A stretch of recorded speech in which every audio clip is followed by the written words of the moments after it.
Lembaga Penegak Hukum Polri, Kejaksaan Agung, dan KPK hari ini melakukan pertemuan. Ya, pertemuan tersebut rencananya dihadiri Wakapolri Komjen Pol Badrodin Haiti, Menteri Koordinator Bidang Politik Hukum dan Keamanan yaitu Tejo Edi Purdiatno, dan juga Jaksa Agung HM Prasetyo. Dan pemirsa, untuk mengetahui informasi selengkapnya, kita bergabung dengan gedung KPK. Dengan didukung oleh semua pihak, termasuk Pak Menko Polhukam dan Bapak Menteri Hukum dan HAM, kami kembali menyelenggarakan pertemuan seperti ini dan sepakati juga bahwa pertemuan seperti ini akan diselenggarakan satu kala. Karena selama ini kita menyadari ada beberapa hal yang mungkin seringkali membuat di antara aparatur hukum ini timbul kesalahpahaman. Hanya antara lain semata-mata karena komunikasi yang masih perlu ditingkatkan. Ada beberapa pesan disampaikan oleh Presiden dan Kepala Negara bahwa hendaknya ketiga unsur aparat penegak hukum bagaimana meningkatkan keharmonisan, meningkatkan kerjasama dan sinergitas di antara kami semua.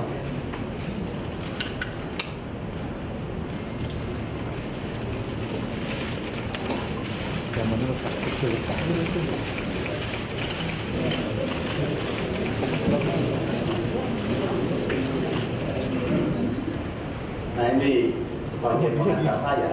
Nah, di sisi lain, dalam pertemuan yang lalu, mungkin teman-teman sekarang relawan juga ingin tanya tentang bagaimana dengan hal-hal yang dianggap sebagai sumber masalah, sehingga timbul persoalan-persoalan yang mewarnai penegakan hukum akhir-akhir ini, yaitu penanganan perkara baik yang dilakukan oleh pihak Polri maupun oleh KPK. Sudah disepakati bahwa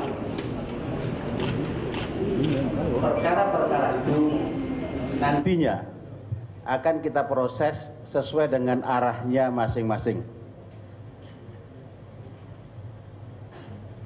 Karena sebagai saudara ketahui bahwa KPK menangani perkara yang kebetulan melibatkan salah seorang di antara anggota Polri. Sebaliknya, Polri juga menangani perkara yang antara lain melibatkan anggota KPK. Saya ingin sampaikan di sini bahwa penanganan keduanya adalah murni penanganan dengan pendekatan hukum. Tidak ada latar belakang lain apapun kecuali dilakukan semata-mata dalam konteks pendekatan hukum.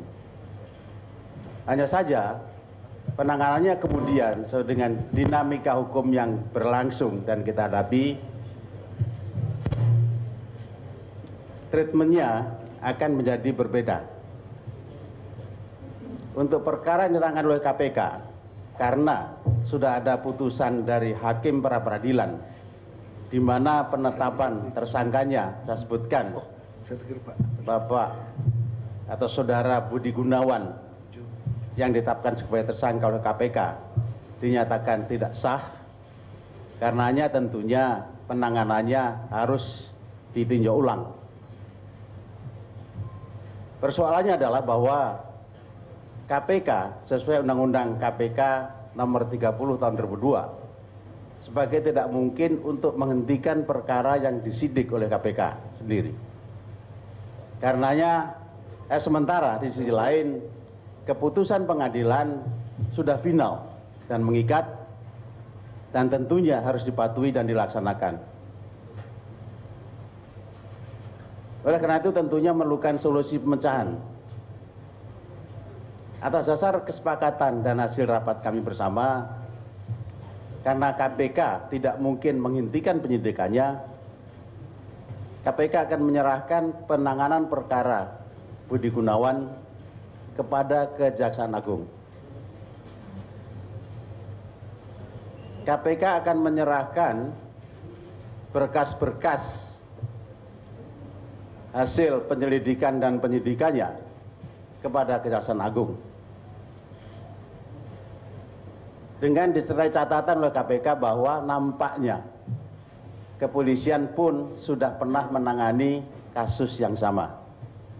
Ini nanti tentunya akan kami kaji, kejaksaan akan pelajari sejauh mana berkas perkara itu dan bagaimana tindak lanjut penanganannya. Ini untuk kasusnya Budi Gunawan. Sementara untuk kasus yang berkaitan dengan anggota atau bahkan unsur pimpinan KPK, yaitu saudara Abraham Samad, AS, dan BW,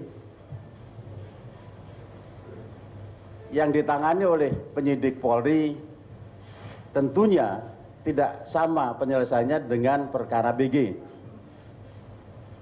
Saya sebut tadi bahwa perkara BG penyelesaiannya mengacu pada putusan hakim pra peradilan, sementara untuk perkara AS dan BW putusan seperti itu tidak ada. Sehingga prosesnya tentunya akan tetap berjalan. Sekarang perkaranya ditangani oleh Mabes Polri dan kejaksaan sudah menerima surat pemberitahuan dimulainya penyidikan SPDP.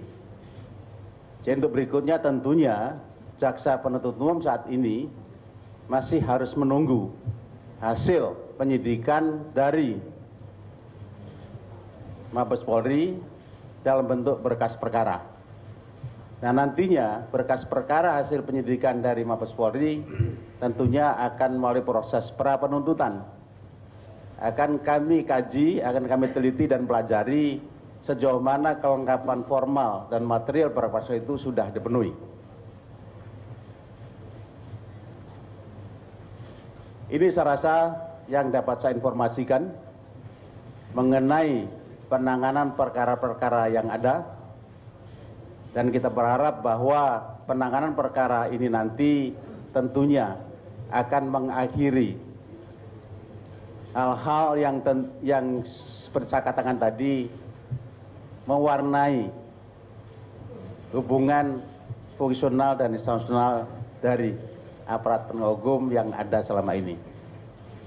Sekali lagi kami sepakat dan kami berjanji untuk ke depan unsur aparat penegak hukum ini akan meningkatkan harmonisasi, sinergitas, kerjasama, saling mendukung, saling membantu, dan masing-masing tentunya diharapkan akan menghilangkan dan meninggalkan sikap-sikap yang kemungkinan dapat dinilai sebagai sikap yang egosektoral.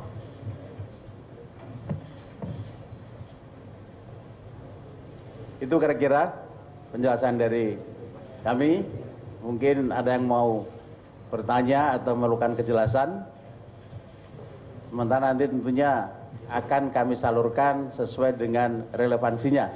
Apakah nanti KPK atau Polri yang memberikan penjelasan. Silakan. Pak, saya ini dari Pak Jaksa Agung sedang menanyakan kepada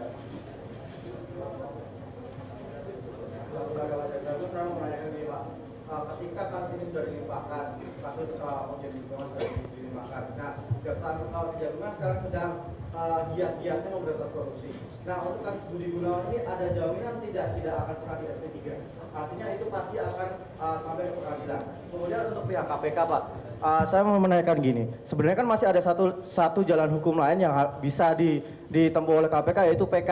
Nah, ini PK belum dijalankan, tapi kok kenapa sudah dilimpahkan ke Kejaksaan Agung? Apakah nanti tidak menimbulkan pertanyaan di masyarakat? Karena selama ini yang mendukung KPK kan seharusnya ini kasus diusahakan dulu sampai habis. Kalau mungkin nanti PK sudah ditolak baru dilimpahkan, tapi ini PK belum ada tapi sudah dilimpahkan. Begitu. Terima kasih, Pak.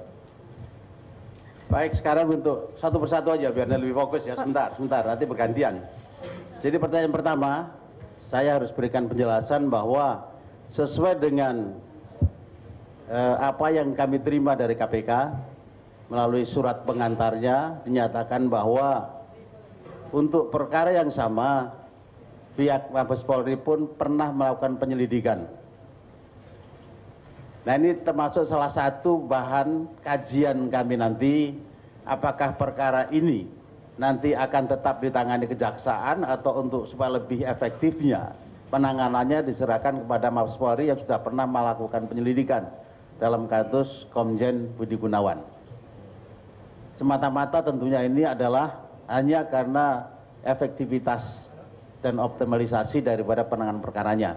Ya, yang pasti memang acuan utama kita adalah bahwa Hakim pra-peradilan sudah memutuskan perkara itu, gugatan itu, dan menyatakan bahwa penyidikan oleh KPK atau penetapan tersangka Komjen Budi Gunawan sebagai tersangka dinyatakan tidak sah. Ini satu hal yang harus kita jadikan sebagai bahan kajian. Yang lain mengenai masalah KPK, silakan Pak. Saya delegasikan kepada Saudara Jokan untuk menjawab.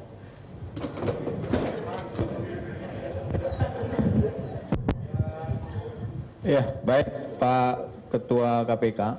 Kalau giliran yang agak tidak enak, saya harus menjawab. Jadi gini, teman-teman, jangan diartikan bahwa apa yang kita lakukan ini KPK belum melakukan upaya hukum apapun. Ya. Ini perlu digarisbawahi. Kesimpulan yang kemudian tadi sampaikan perkara ini dilimpahkan ke kejaksaan itu sudah melalui proses yang sebelumnya yang kami sebut dengan melakukan langkah hukum. Apa yang dilakukan oleh KPK ketika pra-peradilan kemudian memutus bahwa KPK tidak berwenang, ya, karena Pak Budi Gunawan dianggap bukan subjek hukum yang bisa ditangani oleh KPK sesuai dengan pasal 11 Undang-Undang Nomor 30 Tahun 2002. Sejak awal KPK sampaikan bahwa KPK menghormati proses hukum, ya. Lalu dalam rapat yang diadakan oleh pimpinan ketika itu Pak Bambang masih ada, Pak Abraham juga masih sebagai pimpinan, memang ada opsi-opsi yang diusulkan, ya. Nah, di antaranya apakah kita kasasi atau tidak, itu muncul itu.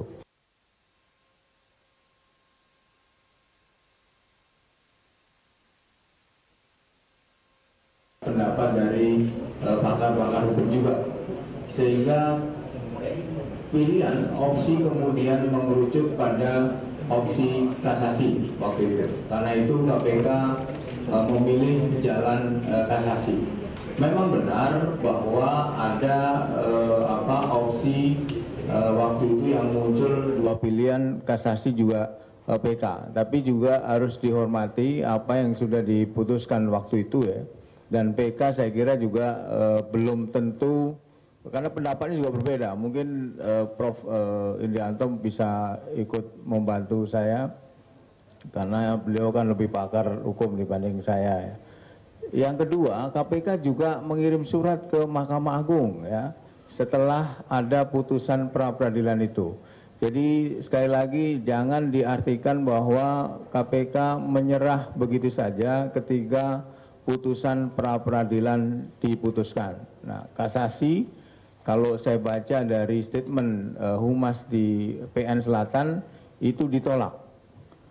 Sementara surat yang kita layangkan ke Mahkamah Agung, saya belum tahu sampai hari ini belum, ya, ada jawaban. Dari kacamata yang tadi saya sampaikan, sementara situasi di KPK semakin tidak nyaman, ya. Saya harus bicara belak-belakan saja di sini, mumpung masyarakat Indonesia juga menyaksikan. Situasi tidak nyaman itu apa? Adanya panggilan-panggilan, ya, yang kemarin teman-teman juga bisa lihat sendiri. Nah, karena itu langkah ini harus cepat diambil, ya. Tapi KPK tetap harus firm bahwa yang dilakukan itu adalah sesuai dengan norma-norma hukum, ya, bukan keluar dari norma-norma hukum.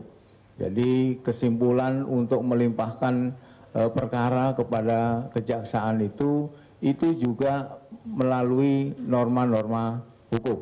Jadi kalau saya mengacu pada beberapa, memang agak sedikit berbeda perkaranya. Beberapa kali KPK sebenarnya pernah juga melimpahkan perkara ketika perkara yang kita tangani itu bukan dilakukan oleh penyelenggara negara atau penegak hukum. itu pernah kita limpahkan ke kejaksaan ya. Tapi memang sekali lagi perkaranya tentu berbeda. Tapi mekanisme ini sebenarnya ada gitu ya. Dibenarkan melalui fungsi KPK sesuai dengan Undang-Undang 30 tahun 2002 yaitu koordinasi dan supervisi. Ya, saya kira itu jawabannya. Jadi tolong dihilangkan persepsi-persepsi yang muncul bahwa apa yang dilakukan oleh KPK langkah ini adalah keluar dari norma-norma hukum ya. Ini tetap berada dalam norma-norma hukum. Saya kira itu Pak Ruki, terima kasih. Baik.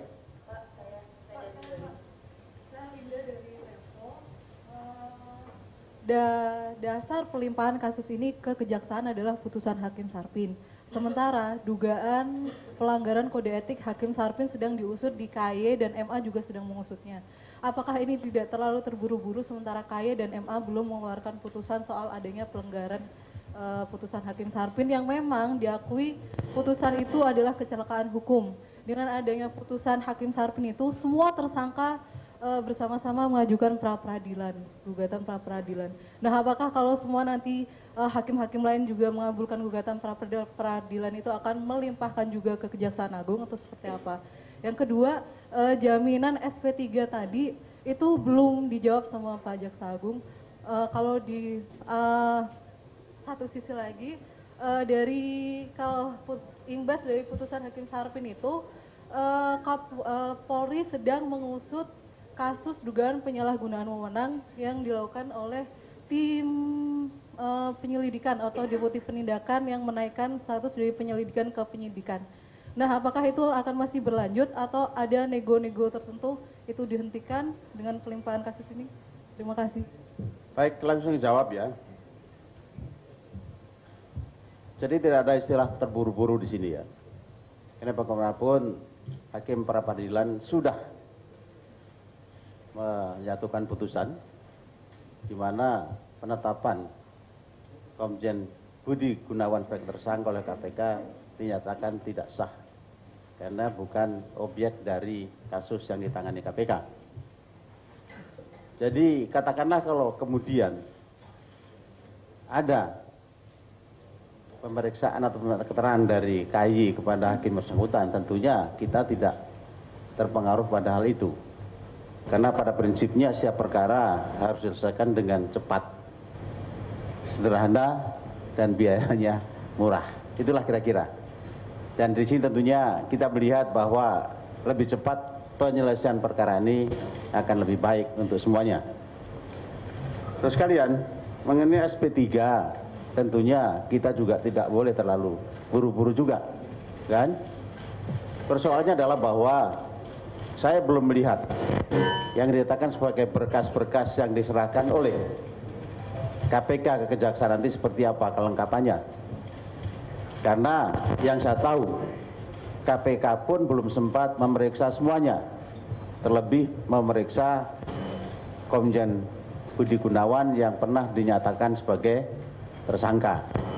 Sementara dalam penjelasan KPK sendiri dinyatakan bahwa Polri pernah menangani kasus yang sama. Dengan pemikiran itulah tentunya kita berpendapat bahwa untuk meneruskan penanganan perkara ini oleh Polri akan lebih efektif dibandingkan dengan kalau nantinya akan tetap ditangani oleh kejaksaan. Jadi kita lihat faktanya saja seperti apa nanti, kita lihat berkas yang diserahkan oleh KPK seperti apa, karena terus terang tentunya untuk menghentikan penyidikan, kejaksaan belum pernah melakukan penyidikan. Begitupun sebaliknya untuk menghentikan penuntutan. Sementara berkasnya sendiri pun belum tahu seperti apa bentuknya. Nah, kembali atas dasar pertimbangan soal lebih efektif dan lebih mudah nanti penanganannya, tentunya akan lebih tepat. Mungkin ya, saya sebagai Jaksa Agung akan melanjutkan berkas perkara yang diserahkan kepada kejaksaan oleh KPK untuk kami teruskan ke Polri untuk diselesaikan sebagaimana mestinya. Sementara saudara sekalian, pernah ada muncul opsi karena KPK sebagai tidak mungkin untuk melakukan penghentian penyidikan sesuai dengan bunyi undang-undang yang menjadi landasan pijak dari KPK sendiri. Pernah terpikir untuk KPK meminjam tangan kejaksaan untuk menghentikan penyidikan. Tapi itu pun tentunya juga atas dasar pertimbangan-pertimbangan yang kami lakukan setelah melakukan pembahasan secara mendalam, akhirnya kita akan memilih opsi lain, mungkin bukan dengan opsi seperti itu. Mengenai masalah kemungkinan munculnya putusan hakim yang sama seperti yang diputuskan oleh Hakim Pak Sarpin, tentunya kita tidak boleh berandai-andai. Karena setiap hakim memiliki independensi, memiliki kemandirian yang tentunya tidak boleh dipengaruhi oleh siapapun. Yang pasti memang di sini ketika putusan sudah dijatuhkan, suka atau tidak, kita harus hormati, kita harus patuhi, dan kita harus laksanakan. Sementara disampaikan oleh Pak John Budi tadi bahwa KPK pun sudah melakukan satu usaha untuk mengajukan semacam keberatan ataupun perlawanan menghadapi putusan pra peradilan itu, yaitu menempuh jalur upaya hukum kasasi. Ternyata informasi dari Pak Budi tadi dikatakan bahwa kasasi yang diajukan oleh KPK pun tidak dikabulkan oleh Mahkamah Agung. Itu yang terjadi. Nah, ini yang juga tentunya menjadi bahan pertimbangan kita di dalam penanganan perkara ini selanjutnya. Jadi kan menurut Bapak nanti akan dilimpahkan ke penyidikannya ke Bareskrim gitu. Apa Bapak tidak merasa akan terjadi konflik kepentingan gitu di situ? Kemudian untuk Pak Kapolri, apakah ada jaminan bahwa kasus itu diusut sampai tuntas gitu Pak? Kemudian untuk Pak Menko, Bapak melihat ada barter kasus nggak di sini? KPK melimpahkan ke Kejaksaan, kemudian penyidikan yang sedang dilakukan oleh polisi dihentikan begitu? Terima kasih. Baik, yang untuk saya dulu, kita harus percayalah, jangan suudon ya Mas ya. Jangan berpraduga. Yang pasti semuanya kita landasi dengan penuh ketulusan dan kejujuran hati kita. Jadi semuanya kita lakukan demi kepentingan bersama, demi kebaikan penegakan hukum di masa-masa yang akan datang. Kita tidak mau terjadi konflik terus seperti ini. Karena kalau terjadi konflik terus-menerus antara aparat penegak hukum, yang diuntungkan adalah penjahat dan koruptor. Ya, saya ingin sampaikan bahwa penegakan hukum intinya adalah memenuhi rasa keadilan, kepastian hukum, dan sisi manfaat. Itu akan kita pertimbangkan menjadi acuan dalam penanganan perkara-perkara ini. Pak Kapolri mungkin Pak, silakan.